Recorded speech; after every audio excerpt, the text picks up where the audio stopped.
Assalamualaikum warahmatullahi wabarakatuh. Perkenalkan, nama saya Dwi Indikaelu Astuti. Saya perwakilan dari kelompok 1 yang akan mempresentasikan tentang patofisiologi infak miokard dan asuhan keperawatan infak miokard. Yang pertama, ada definisi. Akut miokard infak adalah suatu keadaan kematian jaringan otot jantung akibat ketidakseimbangan antara kebutuhan dan suplai oksigen yang terjadi secara mendadak. Penyebab paling sering adalah adanya sumbatan pembuluh jantung sehingga terjadi gangguan aliran darah yang diawali dengan hipoksia miokard. Untuk klasifikasi infak miokard, yang pertama ada miokard infak subendokardial dan kedua ada miokard infak transmural. Menurut Marton 2012 dikutip dalam Nur Arif dan Kusuma 2015 yang termasuk di dalam infak miokard yaitu 1. Angina pectoris, yang kedua akut miokard infak tanpa elevansi ST atau NSTMI, yang ketiga ada akut miokard infak dengan elevansi ST atau STMI. Etiologi infak miokard. Gangguan pada arteri koronaria berkaitan dengan aterosklerosis, kekakuan atau penyumbatan total pada arteri oleh emboli atau trombus. Yang kedua, penurunan aliran darah sistem koronaria menyebabkan ketidakseimbangan antara miokardinal O2 suplai dan kebutuhan jaringan terhadap O2. Yang ketiga ada curah jantung yang meningkat, aktivitas berlebih, emosi, makanan terlalu banyak, kebutuhan oksigen miokard meningkat pada kerusakan miokard, hipertrofi miokard, hipertensi diastolik. Untuk selanjutnya ada faktor predisposisi. Yang pertama, faktor resiko biologis yang tidak dapat diubah, ada usia lebih dari 40 tahun, jenis kelamin, insiden pada pria lebih tinggi sedangkan pada wanita meningkat setelah menopause, hereditas atau keturunan, ras, lebih tinggi insiden pada kulit yang hitam. Yang kedua, faktor resiko yang dapat diubah ada mayor dan minor. Untuk yang mayor ada hiperlipidemia, hipertensi, merokok, diabetes mellitus, obesitas, diet tinggi lemak jenuh kalori. Untuk yang minor ada inaktivitas fisik, kedua ada pola kepribadian tipe A atau emosional, agresif, ambisius, kompetitif. Stres psikologis berlebihan, ketidakadekuatan aliran darah akibat penyempitan. Untuk yang faktor resiko ada hiperkolesterolemia, lebih dari 275 mg per desiliter, merokok, lebih dari 20 batang per hari, obesitas lebih dari 120% dari berat badan ideal, hipertensi, tekanan darah lebih dari 160/90 mmHg, gaya hidup monoton. Untuk manifestasi klinis, ada keluhan yang khas ialah nyeri dada retrosternal seperti diremas-remas, ditekan, ditusuk, panas atau tertindih barang berat. Nyeri dapat menjalar ke lengan atau umumnya ke kiri, bahu, leher, rahang, bahkan ke punggung dan epigastrum. Nyeri berlangsung lebih lama dari angina pectoris dan tidak responsif terhadap nitrogliserin. Kadang-kadang, terutama pada pasien diabetes dan orang tua, tidak ditemukan nyeri sama sekali. Nyeri dapat disertai dengan perasaan mual, muntah, sesak, pusing, keringat dingin, berdebar-debar, atau sinkop. Yaitu 1. Angina pectoris, yang kedua akut miokard infak tanpa elevansi ST atau NSTMI, yang ketiga ada akut miokard infak dengan elevansi ST atau STMI.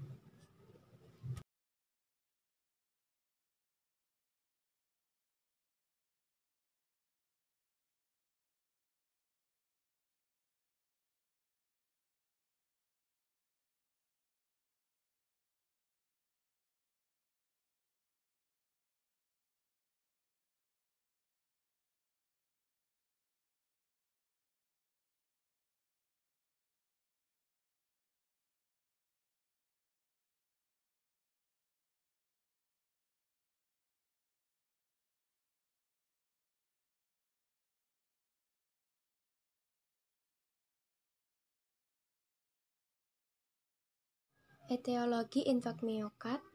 Gangguan pada arteri koronaria berkaitan dengan aterosclerosis, kekakuan atau penyumbatan total pada arteri oleh emboli atau trombus. Yang kedua, penurunan aliran darah sistem koronaria menyebabkan ketidakseimbangan antara miokardinal O2 supply dan kebutuhan jaringan terhadap O2. Yang ketiga ada curah jantung yang meningkat, aktivitas berlebih, emosi, makanan terlalu banyak, kebutuhan oksigen miokard meningkat pada kerusakan miokard, hipertrofi miokard, hipertensi diastolik.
Untuk pathway-nya, etiologinya ada merokok, obesitas, dislipidemia, penyakit ginjal, konsumsi alkohol berlebihan, penyakit metabolik, diabetes.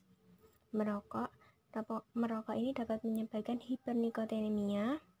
Untuk obesitas, diselinnya dapat penumpukan lipid di arteri koroner sehingga dapat menyebabkan aterosklerosis, sehingga suplai darah menurun, oksigen tidak adekuat, dan sehingga dapat menyebabkan iskemi. Untuk penyakit ginjal, di ginjal tidak terjadi filtrasi sehingga terjadi penumpukan ion dan menempel di dinding arteri sehingga bisa menyebabkan iskemi. Untuk konsumsi alkohol berlebihan, ini zatnya bisa menumpuk di pembuluh darah dan menyebabkan aliran pembuluh darah sempit sehingga suplai darah menjadi tidak adekuat dan oksigen darah juga tidak adekuat dan menyebabkan iskemi. Atau menyebabkan iskemi di sini dapat menyebabkan infak sehingga jika terjadi infak dapat menyebabkan penurunan kontraktilitas miokard, kelemahan miokard, dan memunculkan diagnosa penurunan curah jantung. Untuk kelemahan miokard di sini volume agar diastolik ventrikel kiri meningkat, tekanan atrium kiri meningkat, tekanan vena pulmonalis juga meningkat, hipertensi kapiler paru, edema paru, dan memunculkan diagnosa gangguan pertukaran gas. Untuk di sini jika sudah terjadi infak, di sini metabolisme area meningkat sehingga asam laktat meningkat dan memunculkan diagnosa nyeri akut. Itu pathway-nya.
Pemeriksaan penunjang AMI menurut Kasron 2012 untuk menegakkan diagnosa AMI dapat dilakukan dengan pemeriksaan EKG, ekokardiogram, pemeriksaan enzim jantung, elektrolit, sel darah putih, leukosit, GDA, oksimetri nadi, kolesterol atau trigliserisida serum, foto dada, dan angiografi koroner.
Untuk pelaksanaan infak miokard yang pertama ada terapi oksigen.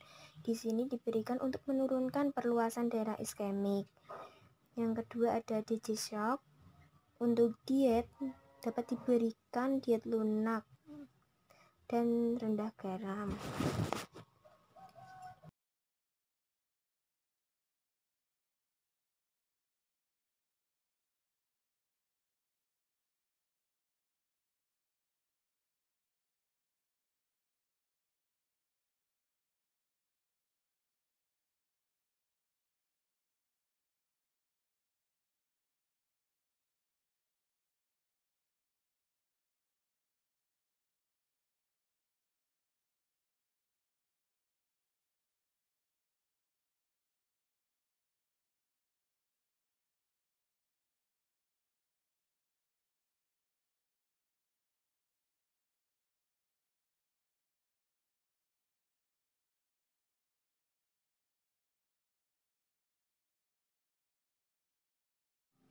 Yaitu 1.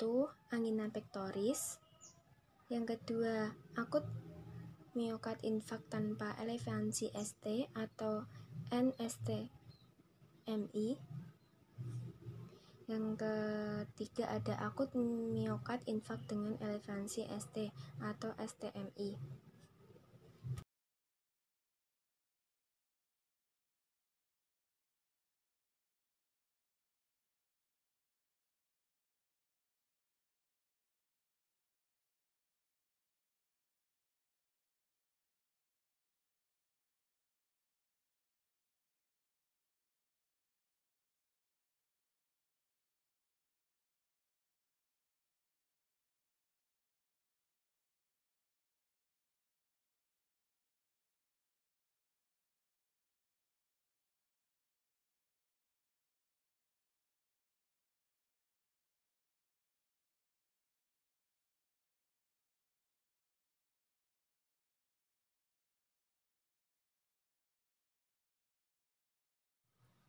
Bila diberikan antikoagulan atau antitrombin, bisa menggunakan dengan PCT primer, yaitu dengan memberikan heparin bolus 100 per kilogram BB selama tindakan ACT sekitar 200-300. Bila bivalirudin diberikan bolus 0,75 gram kilogram per BB intravena dan diteruskan infus 0,75 mg kilogram per BB per jam. Bila diberikan trombolitik, yang pertama ada enokapirin, bila usianya kurang 75 tahun dan kreatinin kurang dari 2,5 mg desiliter diberikan bolus intravena 30 mg. Dilanjutkan 1 mg kilogram per BB per 12 jam untuk usia di atas 75 tahun dan CCT kurang dari 30 ml, maka dosis bolus 0,75 mg per kilogram BB dan dosis pemeliharaannya di sekitar diberikan 1 kali sehari. Untuk yang heparin, bolusnya 60 per kilogram BB dengan dosis maksimum 4000 UI dan diikuti dengan infus drip 12 kg per BB maksimum 1000, diteruskan selama 24 jam sampai 48 jam.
Untuk terapi farmakologinya selanjutnya ada Fondaparinux.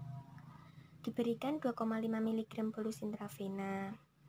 Dan terapi reperfusi, yang pertama ada reperfusi farmakologi, diberikan streptokines 1,5 juta unit, ATPase 15 mg bolus intravena. Reperfusi mekanik, ada 3 jenis reperfusi mekanik. Yang pertama ada PTCA primer, yang kedua ada resu PTCA, yang ketiga ada facilitated PTCA.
Untuk penata laksanaan AMI selanjutnya ada rehabilitasi jantung, yaitu suatu proses pemulihan dan penyembuhan seseorang yang mengalami kelainan jantung ke tingkat yang lebih optimal secara psikis, mental, sosial, dan vokasional. Terdapat 3 fase.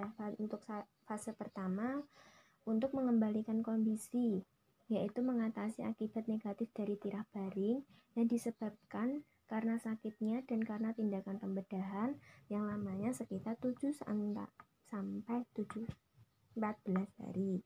Untuk targetnya mencapai kapasitas aerobik 3 mens, yaitu mampu jalan 1,5 km selama 30 menit. Yang dilakukan yaitu dengan ROM, breathing exercise, latihan ADL, latihan duduk, latihan berdiri, latihan jalan. Itu penjelasan dari saya. Selanjutnya akan dilanjutkan oleh saudara Faksi. Baik, di sini saya akan melanjutkan presentasi dari Mbak Dwi Indah. Saya Faksi Akbar Mardika. Langsung saja, yaitu fase 2, yaitu tujuan fase 2 untuk menghindari progresivitas penyakit lebih jauh, yaitu dengan cara dilakukan edukasi, evaluasi, psikososial, vokasional, dan seksual.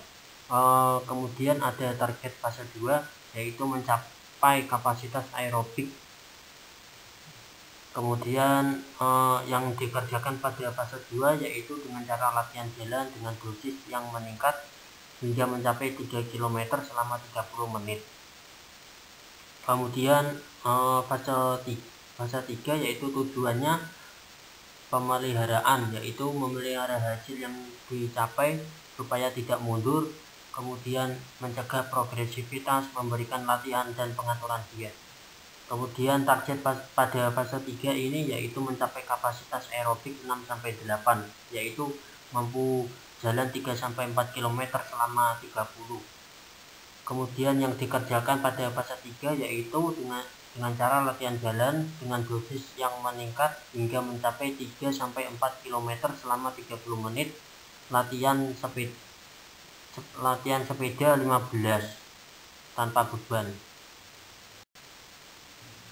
Kemudian selanjutnya yaitu komplikasi infak miokard, yaitu ada aritmia, yaitu henti jantung terjadi bila jantung tiba-tiba berhenti berdenyut. Kemudian akibatnya dari hal tersebut yaitu terjadi penghentian sirkulasi efektif. Pada aritmia, semua kerja jantung berhenti, terjadi kedutan otot yang tidak seirama, terjadi kehilangan kesadaran mendadak, tidak ada denyutan dan bunyi jantung tidak terdengar. Pupil mata berdilatasi selama 45 detik, kadang-kadang terjadi kejang. Kemudian terdapat interval waktu sekitar 4 menit antara berhentinya sirkulasi dengan terjadinya kerusakan otak menetap. Beberapa faktor dari kejadian tersebut yaitu ada iskemia jaringan, hipoksemia, pengaruh sistem saraf otonom, gangguan metabolisme, kelainan hemodinamik, obat-obatan, dan yang terakhir yaitu ketidakseimbangan elektrolit. Selanjutnya, defek septum ventricle yaitu nekrosis septum interventrikular dapat menyebabkan ruptur dinding septum sehingga terjadi defek septum ventricle. Pada hakikatnya ruptur membentuk saluran keluar kedua dari ventrikel kiri pada tiap kontraksi ventrikel. Kemudian aliran terpecah menjadi dua, yaitu melalui aorta dan melalui defek septum ventricle. Karena tekanan jantung kiri jauh lebih besar daripada jantung kanan, maka darah akan menyerong melalui defek dari kiri ke kanan, dari daerah lebih besar tekanannya menuju daerah yang lebih rendah tekanannya. Kemudian ada shock kardiogenik, yaitu diakibatkan oleh disfungsi ventrikel kiri sesudah mengalami infak yang masif, biasanya mengenai lebih dari 40% ventrikel kiri. Timbul lingkaran setan akibat perubahan hemodinamik progresif hebat yang irreversibel dengan manifestasi meliputi hal-hal berikut, yaitu yang pertama penurunan perfungsi perifer, penurunan perfungsi koroner, peningkatan kongesti paru-paru, dan hipotensi asidosis metabolik, dan hipoksemia yang selanjutnya semakin menekan fungsi miokardium. Selanjutnya ada gagal jantung kongestif, yaitu merupakan komplikasi yang paling sering terjadi setelah serangan infak. Hal ini terjadi karena kongesti sirkulasi akibat disfungsi miokardium. Tempat kongesti bergantung pada ventrikel yang terlibat. Disfungsi ventrikel kiri atau gagal jantung kiri menimbulkan kongesti vena pulmonalis, sedangkan disfungsi ventrikel kanan atau gagal jantung kanan mengakibatkan kongesti vena sistemik.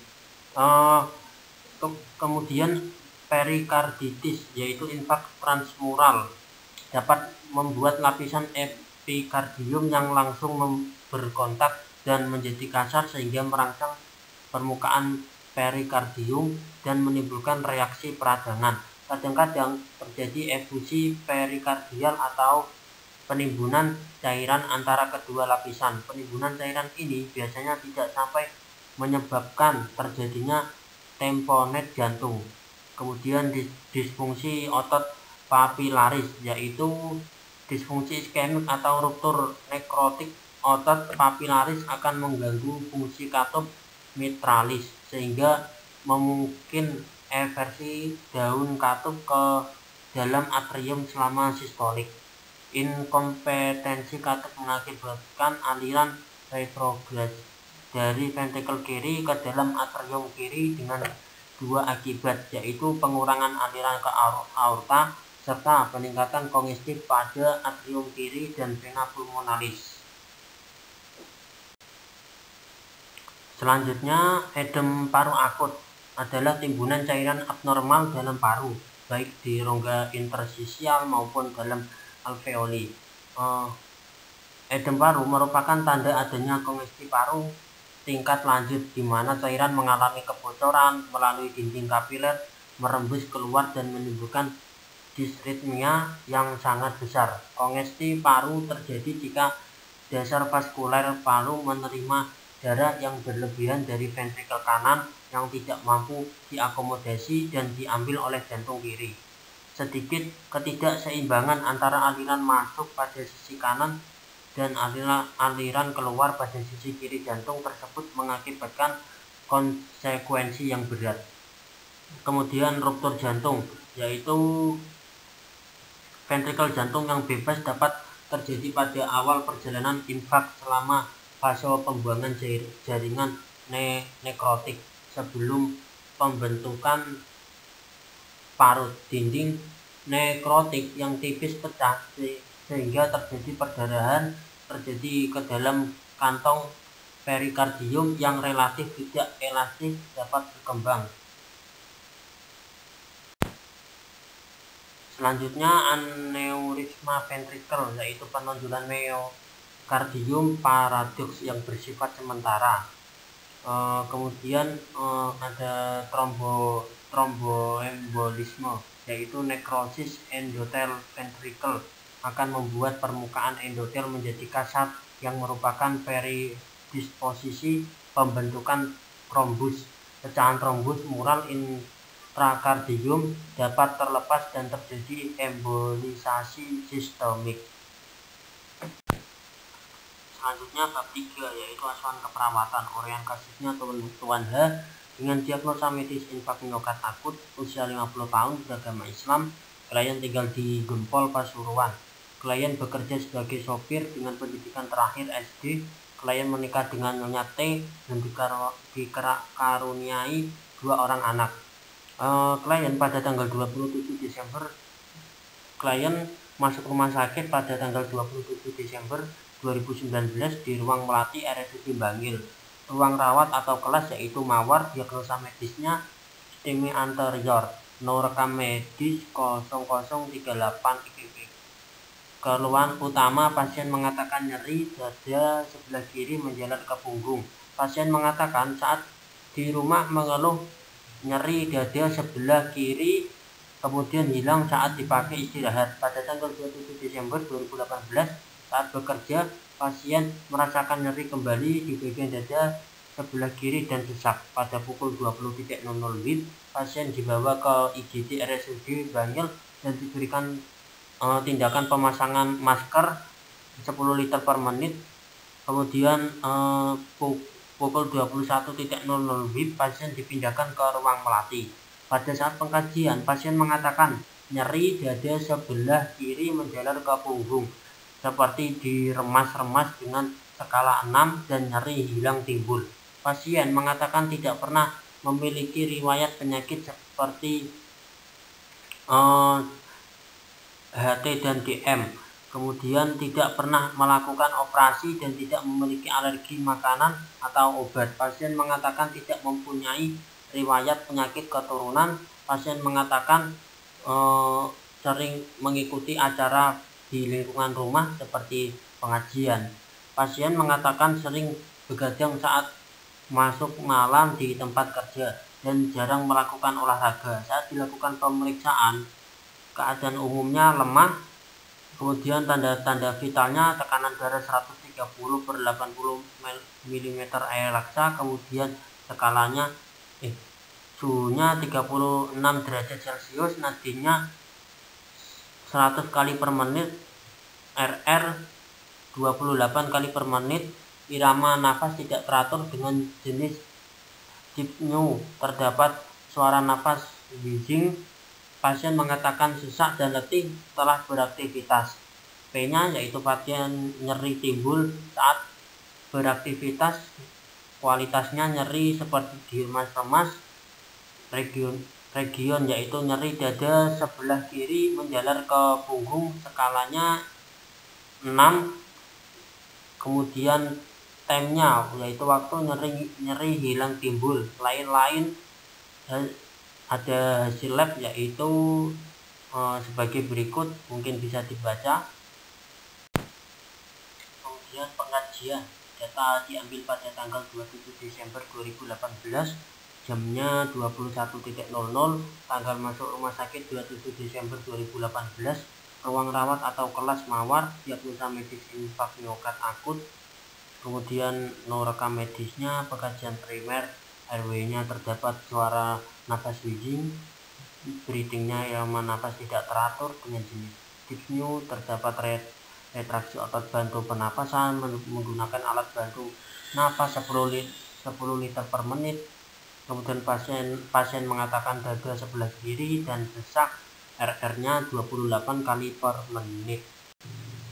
Kemudian sirkulasinya, tekanan darahnya 130/80 mm air raksa, kemudian nadinya 100 kali per menit, terdapat nyeri dada, irama jantung reguler, ictus cordis teraba kuat pada ICS 5 midclavicular, bunyi jantung S1 dan S2 tunggal.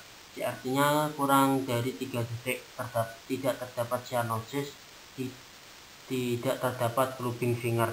Untuk PQRT-nya yaitu P, nyeri timbul saat beraktivitas, kualitasnya nyeri seperti diremas-remas, R-nya nyeri dada sebelah kiri menjalar ke punggung, S-nya nyeri 6 skalanya, kemudian remnya nyeri hilang timbul.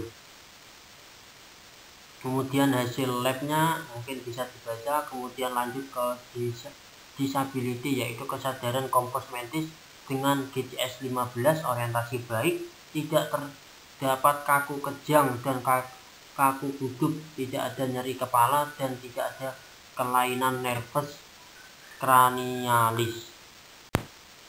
Kemudian identitas klien, yaitu adalah seorang laki-laki bernama Tuan H, usia 50 tahun, beragama Islam, klien tinggal di Gempol, Pasuruan, Jawa Timur. Klien bekerja sebagai sopir dengan pendidikan terakhirnya yaitu SD. Klien menikah dengan Nyonya T dan dikaruniai 2 orang anak. Klien masuk rumah sakit pada tanggal 27 Desember 2019 di ruang Melati RSUD Bangil. Kemudian riwayat penyakitnya, yaitu riwayat penyakit sekarang, keluhan utama pasien mengatakan nyeri dada sebelah kiri menjalar ke punggung. Kemudian riwayat penyakit sekarang, pasien mengatakan saat di rumah mengeluh nyeri dada sebelah kiri, kemudian hilang pada saat dipakai untuk istirahat. Pada tanggal 27 Desember 2018, saat bekerja pasien merasakan nyeri kembali di bagian dada sebelah kiri dan sesak. Kemudian pukul 20.00 WIB, pasien dibawa ke IGD RSUD Bangil dan diberikan tindakan pemasangan masker 10 liter per menit. Pukul 21.00 WIB, pasien dipindahkan ke ruang Melati. Pada saat pengkajian, pasien mengatakan nyeri dada sebelah kiri menjalar ke punggung seperti diremas-remas dengan skala 6 dan nyeri hilang timbul. Kemudian selanjutnya riwayat keperawatan sebelumnya, yaitu riwayat kesehatan yang lalu. Pasien mengatakan tidak pernah memiliki riwayat penyakit seperti HT dan DM, tidak pernah melakukan operasi dan tidak memiliki alergi makanan ataupun obat-obatan. Riwayat kesehatan keluarga, penyakit yang pernah diderita oleh anggota keluarga pasien, mengatakan tidak mempunyai riwayat penyakit keturunan. Kemudian lingkungan rumah dan komunitas lingkungan rumah tidak kotor, ventilasinya rumah baik. Pasien mengatakan sering mengikuti acara di lingkungan rumah seperti pengajian. Kemudian perilaku yang mempengaruhi kesehatan, pasien mengatakan sering begadang saat masuk malam di tempat kerjanya dan jarang melakukan olahraga. Kemudian yaitu status cairan dan nutrisi, yaitu nafsu makannya baik, saat di rumah pasien makan 1 porsi sedang sebanyak 3 kali sehari, dan saat di rumah sakit pasien makan 3 kali sehari 1 porsi habis. Pasien selalu mengkonsumsi air putih dengan jumlah 1,5 liter per hari. Pasien mengatakan tidak ada pantangan dan tidak melakukan diet. Pemeriksaan fisiknya yaitu keadaan umumnya lemah, TTV-nya yaitu tekanan darahnya 130/80, suhunya 36, kemudian nadinya 100, kemudian respirasinya 28 kali per menit. Kemudian selanjutnya yaitu kardiovaskuler B2, terdapat nyeri dada, irama jantung reguler, ictus cordis teraba kuat pada ICS 5 midclavicular, bunyi jantungnya S1 dan S2 tunggal, CRT-nya kurang dari 3 detik, tidak terdapat cyanosis. PQRT-nya nyeri timbul saat beraktivitas, nyeri seperti diremas-remas, nyeri dada seperti kiri menjalar ke punggung, skala nyerinya 6, kemudian nyerinya yaitu hilang timbul.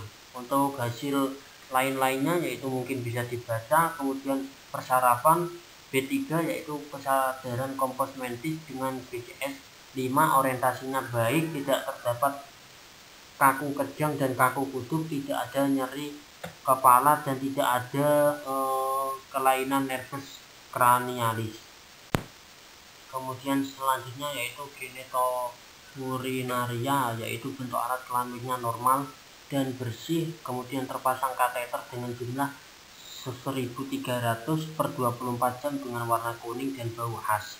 Masalah keperawatannya tidak ada masalah keperawatan. Pencernaan B5 yaitu keadaan mulut bersih, mukosa bibir kering, terdapat karises, dan saat di rumah sakit tidak menggosok gigi tetapi melakukan oral hygiene menggunakan Listerine.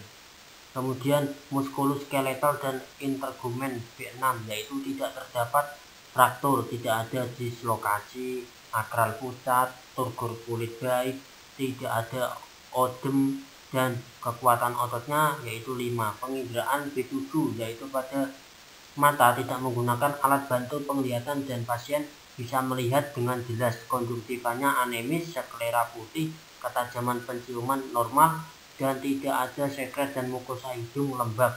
Pada telinga tidak ada keluhan.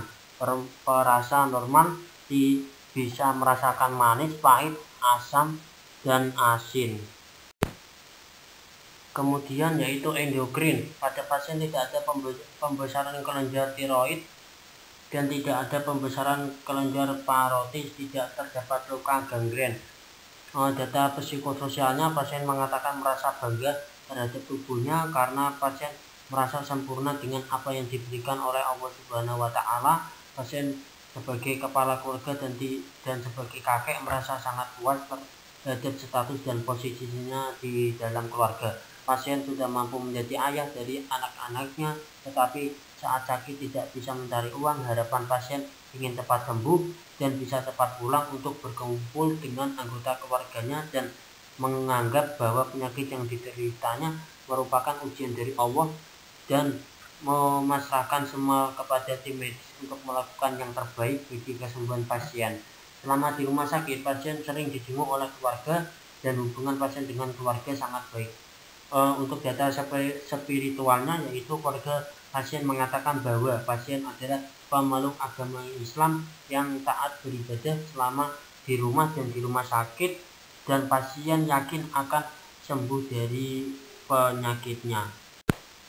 Kemudian selanjutnya riwayat keperawatan sebelumnya yaitu riwayat kesehatan yang lalu. Pasien mengatakan tidak pernah memiliki riwayat penyakit seperti HT dan DM, tidak pernah melakukan operasi, dan tidak memiliki alergi makanan ataupun obat-obatan. Riwayat kesehatan keluarga. Kemudian analisa data yaitu tanggal masuknya 27 Desember 2018, nama pasiennya Tuan H, umurnya 50 tahun, ORM-nya sebagai berikut. Langsung ke data fokusnya yaitu data subjektifnya, pasien mengatakan sesak nafas.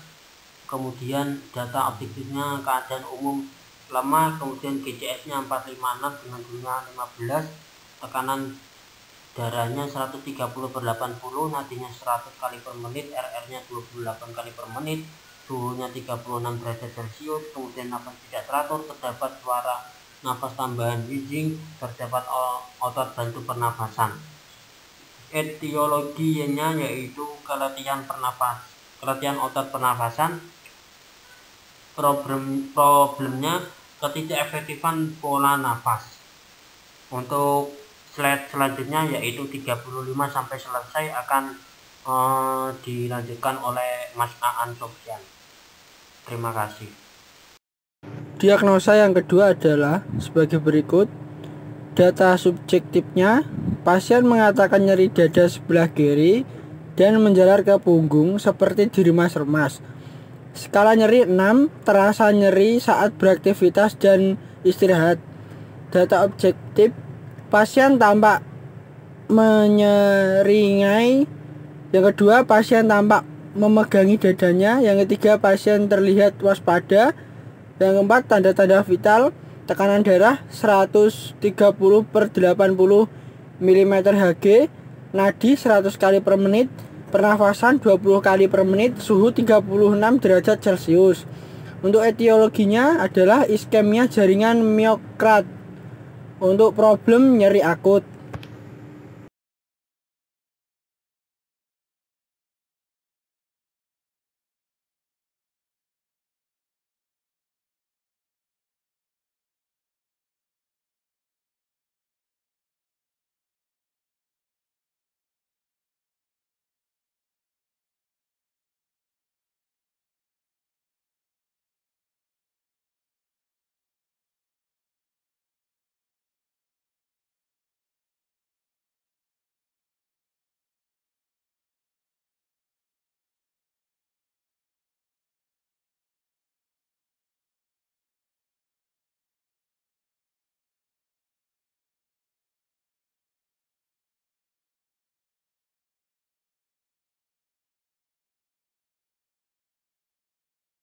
Untuk analisa data yang ketiga, untuk data subjektifnya, pasien mengatakan nyeri dada sebelah kiri dan badannya terasa lemas dan sesak setelah aktivitas.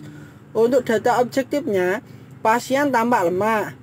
Tanda-tanda vital, tekanan darah 130/80 mm Hg, nadi 100 kali per menit, pernafasan 20 kali per menit, 28 kali per menit, suhu 36 derajat Celcius. ADL dibantu keluarga dan perawat. Untuk etiologinya, ketidakseimbangan antara suplai oksigen miokard dan kebutuhan adanya iskemia atau nervosis jaringan miokard.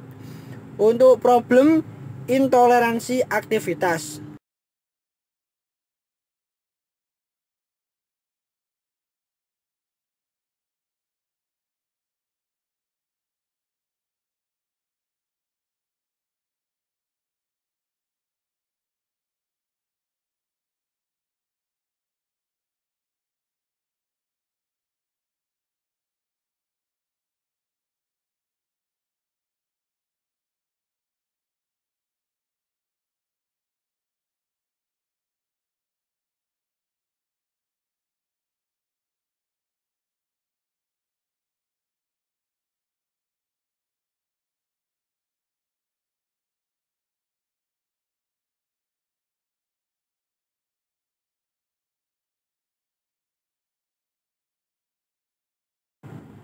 Yang selanjutnya adalah diagnosa perawatan, yaitu ketidakefektifan pola nafas berhubungan dengan keletihan otot pernafasan DD, DO, dan DS.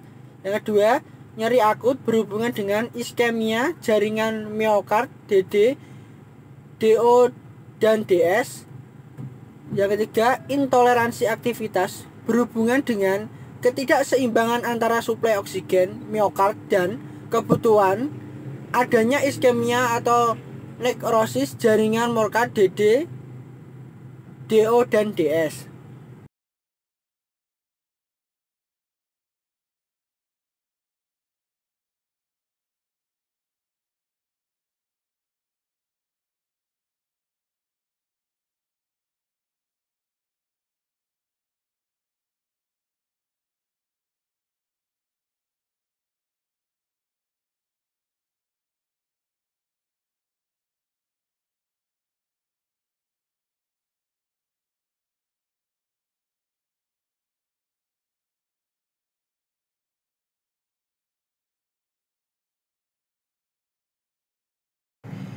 Intervensi tanggal 27 bulan 12 tahun 2019, nama pasien Tuan H. Diagnosa medis yang pertama untuk NIC-nya, setelah dilakukan tindakan keperawatan selama 2 kali 24 jam, diharapkan pasien menunjukkan pola nafas efektif yang dibuktikan dengan status respirasi tidak terganggu. Kriteria hasil yang pertama, mendemonstrasikan latihan nafas dalam secara mandiri. Yang kedua, jalan nafas yang paten atau pasien tidak merasa tercekik, irama nafas, frekuensi pernafasan dalam rentang normal, tidak ada suara nafas tambahan. Yang ketiga, tanda-tanda vital dalam rentang normal, yaitu tekanan darah, nadi, pernafasan. Untuk tekanan darahnya sistolik dengan 130/100 139 mm Hg, untuk diastolik 85/89 mm Hg, untuk nadi 60-70 kali per menit, untuk pernafasan 16-24 kali per menit. Untuk NIC-nya yang pertama observasi frekuensi ke dalam pernafasan dan ekspansi dada. Untuk yang kedua auskultasi suara nafas, catat adanya suara tambahan. Yang ketiga posisikan pasien untuk memaksimalkan ventilasi atau posisi semi volar. Yang keempat ajarkan untuk melakukan deep breathing exercise atau latihan nafas dalam secara mandiri. Untuk yang kelima pantau tanda-tanda vital tiap jam. Untuk yang keenam kolaborasi pemberian karbon dioksida masker 10 lpm.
Untuk diagnosa medis yang kedua dengan NOIC, setelah dilakukan tindakan keperawatan selama 2 kali 24 jam, diharapkan nyeri berkurang dengan kriteria hasil.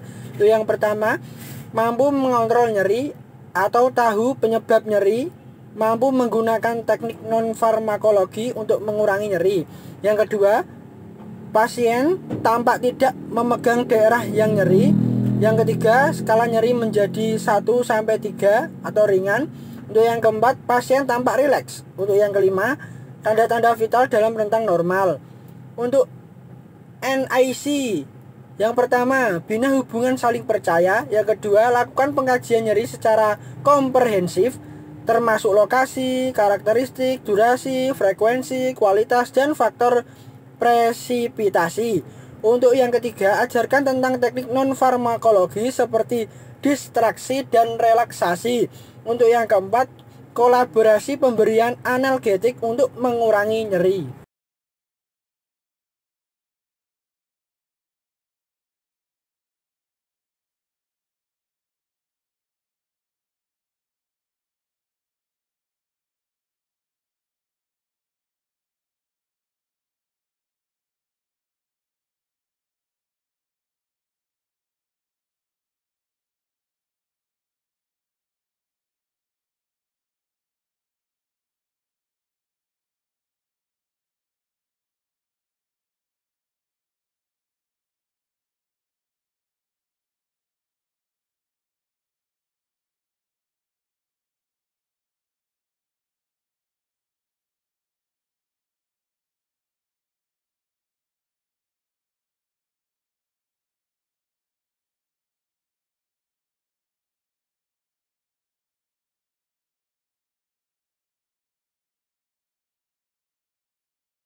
Diagnosa medis yang ketiga dengan NIC.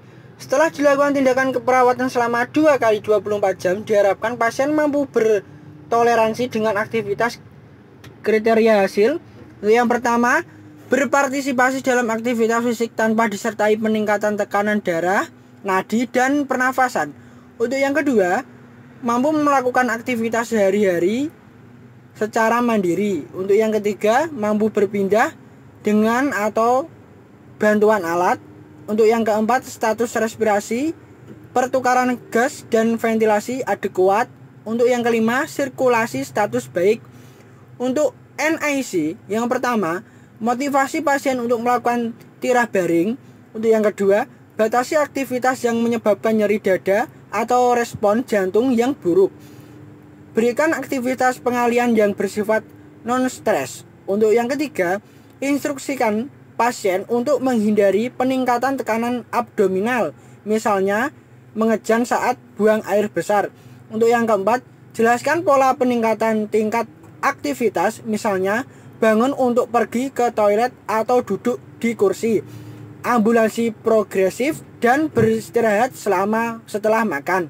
Untuk yang kelima, evaluasi tanda dan gejala yang mencerminkan intoleransi terhadap tingkat aktivitas yang ada atau memberitahukan pada perawat atau dokter. Untuk yang keenam, kolaborasi dengan tenaga kesehatan lain dalam merujuk ke program rehabilitas.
Implementasi tanggal 27 bulan 12 tahun 2019 jam 9 malam waktu Indonesia Barat. Untuk implementasi yang pertama, memposisikan pasien untuk memaksimalkan ventilasi atau semi Fowler. Yang kedua, memberikan oksigen masker 10 lpm. Evaluasinya, subjeknya, pasien mengaku pernafasan lebih nyaman ketika diposisikan semi Fowler. Objektifnya, berikan oksigen masker 10 lpm serta terlihat pasien lebih nyaman.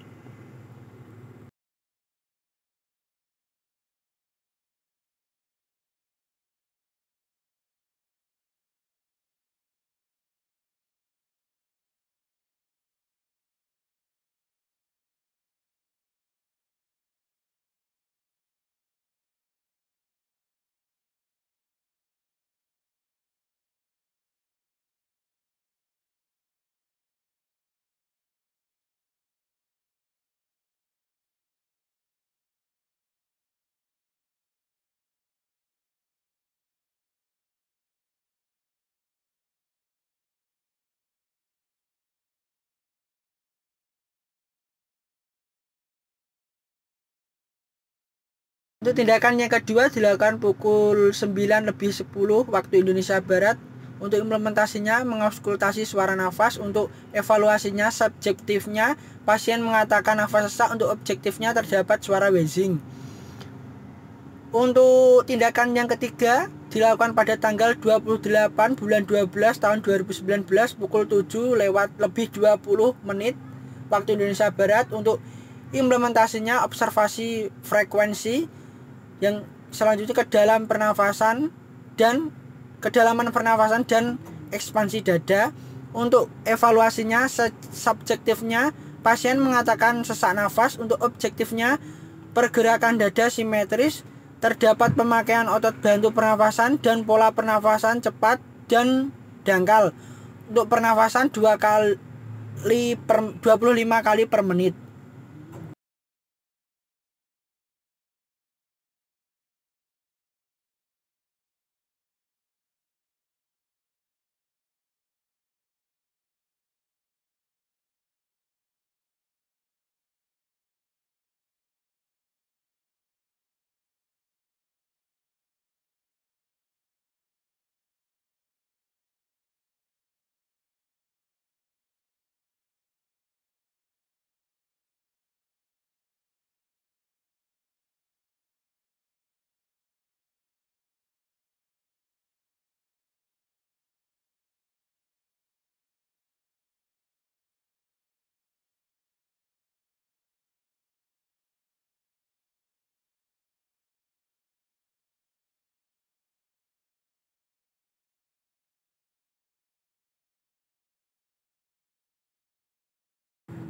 Untuk yang selanjutnya dilakukan pada jam 9:45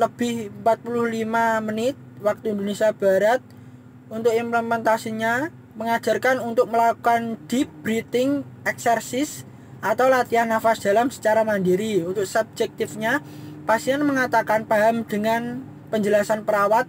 Objektifnya, pasien bisa mendemonstrasikan latihan nafas dalam dengan cara pasien menghirup nafas secara perlahan dan dalam melalui mulut dan hidung sampai perut terdorong maksimal atau mengembang, kemudian menahan nafas 1-5 hitungan.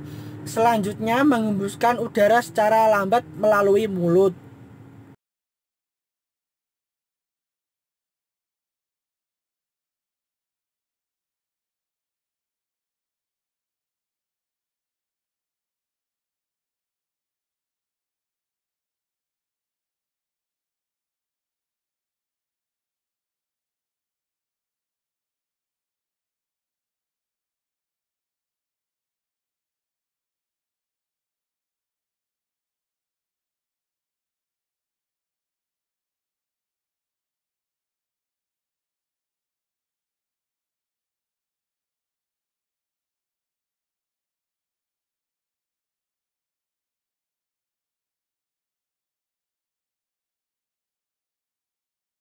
Untuk tindakan selanjutnya dilakukan pada jam 10 malam waktu Indonesia Barat. Implementasinya melakukan observasi tanda-tanda vital. Untuk evaluasinya, subjektifnya, pasien mengatakan bersedia diobservasi tanda-tanda vital. Untuk objektifnya, tekanan darah 130 per 70 mm Hg, nadi 98 kali per menit, pernafasan 26 kali per menit, suhu 36,1 derajat Celcius.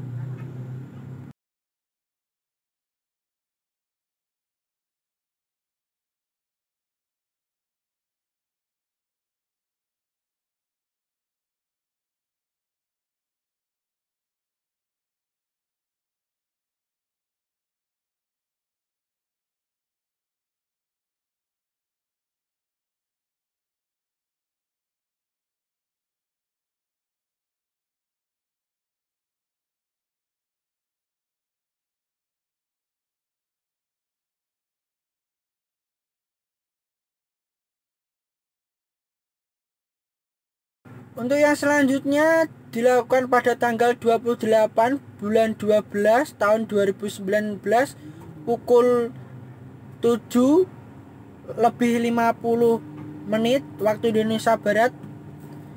Untuk implementasinya melakukan pengkajian nyeri secara komprehensif termasuk lokasi, karakteristik, durasi, frekuensi, kualitas, dan faktor presipitasi. Untuk evaluasinya subjek untuk planning,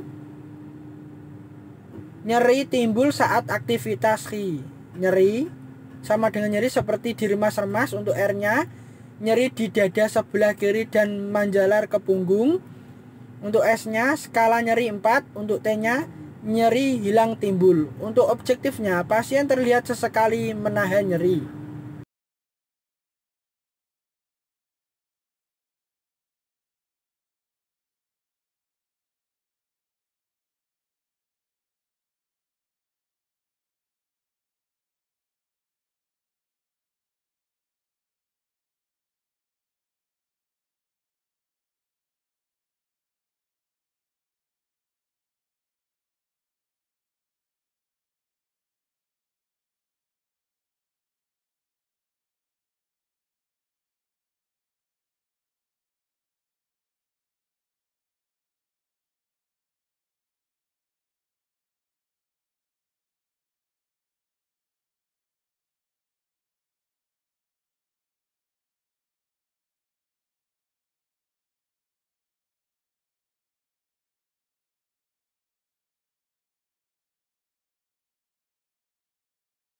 Mengajarkan tentang teknik non-farmakologi seperti distraksi dan relaksasi.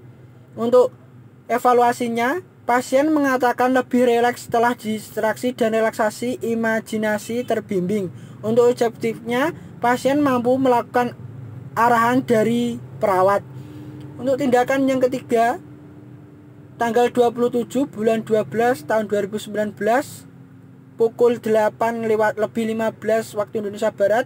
Untuk implementasinya memotivasi pasien untuk melakukan tirah baring. Untuk evaluasinya subjektifnya, pasien mengatakan masih kesulitan dalam tirah baring karena nyeri dada. Untuk objektifnya, pasien terlihat kesulitan tirah baring namun sedikit bisa melakukan instruksi perawat.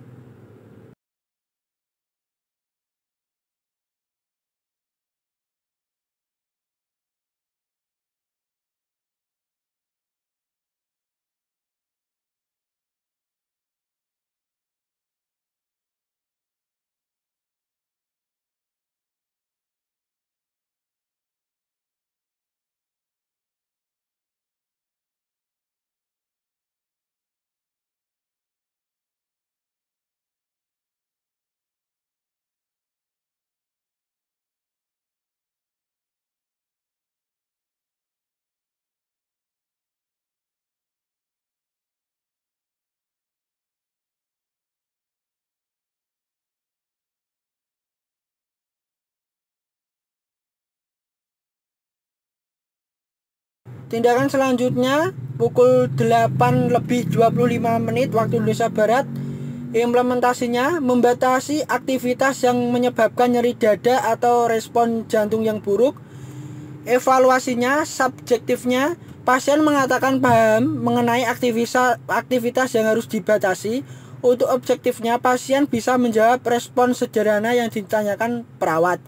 Tindakan selanjutnya dilakukan pada pukul 8:40 waktu Indonesia Barat. Untuk implementasinya, memberikan aktivitas pengalihan yang bersifat non-stres atau seperti menonton pertandingan sepak bola, melihat keluar jendela untuk melihat pemandangan di luar. Untuk evaluasinya, subjektifnya pasien mengatakan lebih terhibur. Untuk objektifnya, pasien terlihat lebih sumringah. Yang selanjutnya, menginstruksikan pasien untuk menghindari peningkatan tekanan abdominal, misalnya mengejan saat buang air besar. Untuk evaluasinya, subjektifnya pasien mengatakan paham dengan penjelasan perawat. Untuk objektifnya, pasien mampu menjawab respon sederhana dari perawat.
Implementasi selanjutnya menjelaskan pola peningkatan tingkat aktivitas, misalnya bangun untuk pergi ke toilet atau duduk di kursi, ambulansi progresif, dan beristirahat setelah makan. Yang selanjutnya, mengevaluasi tanda dan gejala yang mencerminkan intoleransi terhadap tingkat aktivitas yang ada atau memberitahukan pada perawat atau dokter. Untuk evaluasinya, subjektifnya, pasien dan keluarga mengatakan paham jika ada gejala tidak intoleran terhadap aktivitas. Untuk objektifnya, pasien mampu menjawab respon sederhana dari perawat. Untuk implementasi yang selanjutnya, berkolaborasi dengan tenaga kesehatan lain dalam merujuk ke program rehabilitas jantung. Untuk evaluasinya, subjektifnya, pasien dan keluarga mengatakan setuju dan mengikuti rekomendasi yang terbaik dari pihak medis. Untuk objektifnya, pasien dan keluarga terlihat kooperatif dengan pihak medis.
Selanjutnya, evaluasi dilakukan pada tanggal 28 bulan 12 tahun 2019 pukul 2 siang waktu Indonesia Barat. Diagnosa pertama untuk evaluasinya, subjektifnya, pasien mengatakan sesak nafas berkurang daripada hari sebelumnya.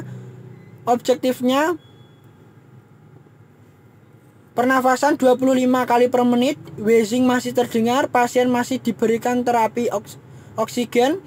Untuk assessmentnya, masalah teratasi sebagian. Untuk planning, lanjutan intervensi yang pertama, observasi frekuensi, kedalaman pernafasan, dan ekspansi dada.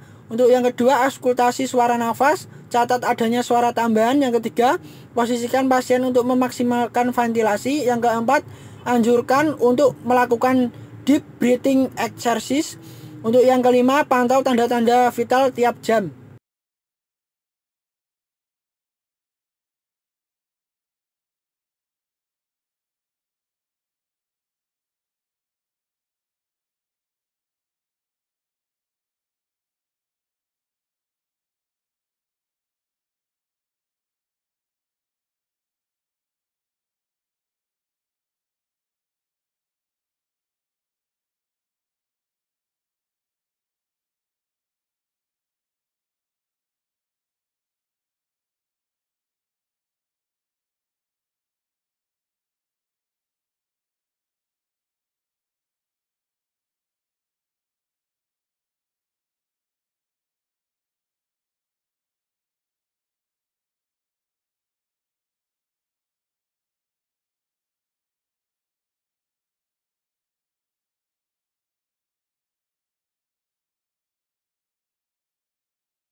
Evaluasi yang kedua tanggal 28 bulan 12 tahun 2019 dilakukan pada pukul 2:15 siang waktu Indonesia Barat.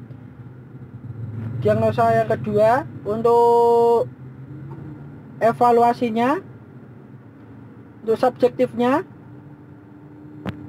pasien mengatakan nyeri berkurang. Untuk planning, nyeri timbul saat aktivitas nyeri seperti diremas-remas. Untuk R-nya, nyeri di dada sebelah kiri dan menjalar ke punggung. Untuk S-nya, skala nyerinya 3. Untuk T-nya, nyeri hilang timbul. Untuk objektifnya, pasien terlihat sesekali menahan nyeri. Untuk assessmentnya, masalah teratasi sebagian. Untuk planning, lanjutkan intervensi. Yang pertama, lakukan pengkajian nyeri secara komprehensif termasuk lokasi, karakteristik, durasi, frekuensi, kualitas, dan faktor presipitasi. Untuk yang kedua, ajarkan tentang teknik non-farmakologi seperti distraksi dan relaksasi. Untuk yang ketiga, kolaborasi pemberian analgetik untuk mengurangi nyeri.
Untuk evaluasi yang ketiga tanggal 28 bulan 12 tahun 2019 pukul 14:25 siang waktu Indonesia Barat.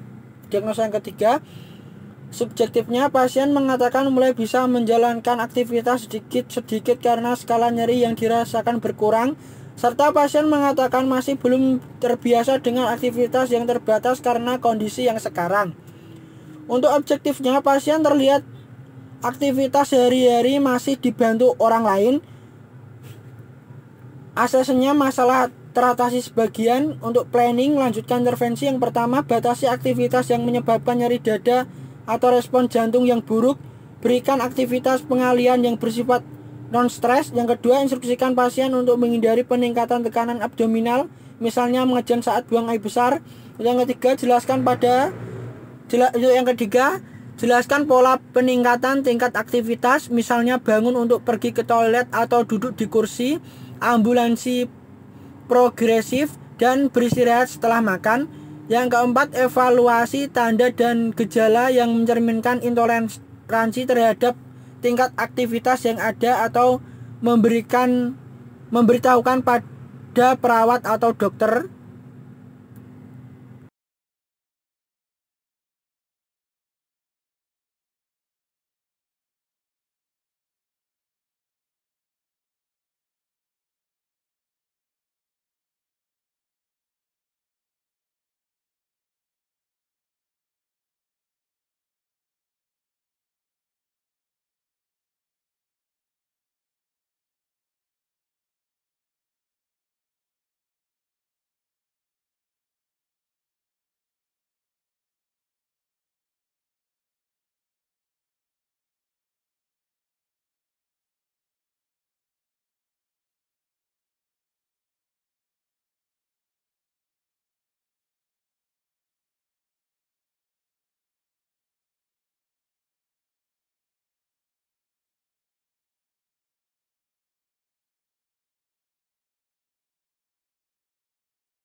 Tindakan selanjutnya, pukul 8:25 waktu Indonesia Barat. Implementasinya, membatasi aktivitas yang menyebabkan nyeri dada atau respon jantung yang buruk. Evaluasinya, subjektifnya, pasien mengatakan paham mengenai aktivitas yang harus dibatasi. Untuk objektifnya, pasien bisa menjawab respon sederhana yang ditanyakan perawat. Tindakan selanjutnya dilakukan pada pukul 8:40 waktu Indonesia Barat. Untuk implementasinya, memberikan aktivitas pengalihan yang bersifat non-stres atau seperti menonton pertandingan sepak bola, melihat keluar jendela untuk melihat pemandangan di luar. Untuk evaluasinya, subjektifnya pasien mengatakan lebih terhibur. Untuk objektifnya, pasien terlihat lebih sumringah. Yang selanjutnya, menginstruksikan pasien untuk menghindari peningkatan tekanan abdominal, misalnya mengejan saat buang air besar. Untuk evaluasinya, subjektifnya pasien mengatakan paham dengan penjelasan perawat. Untuk objektifnya, pasien mampu menjawab respon sederhana dari perawat.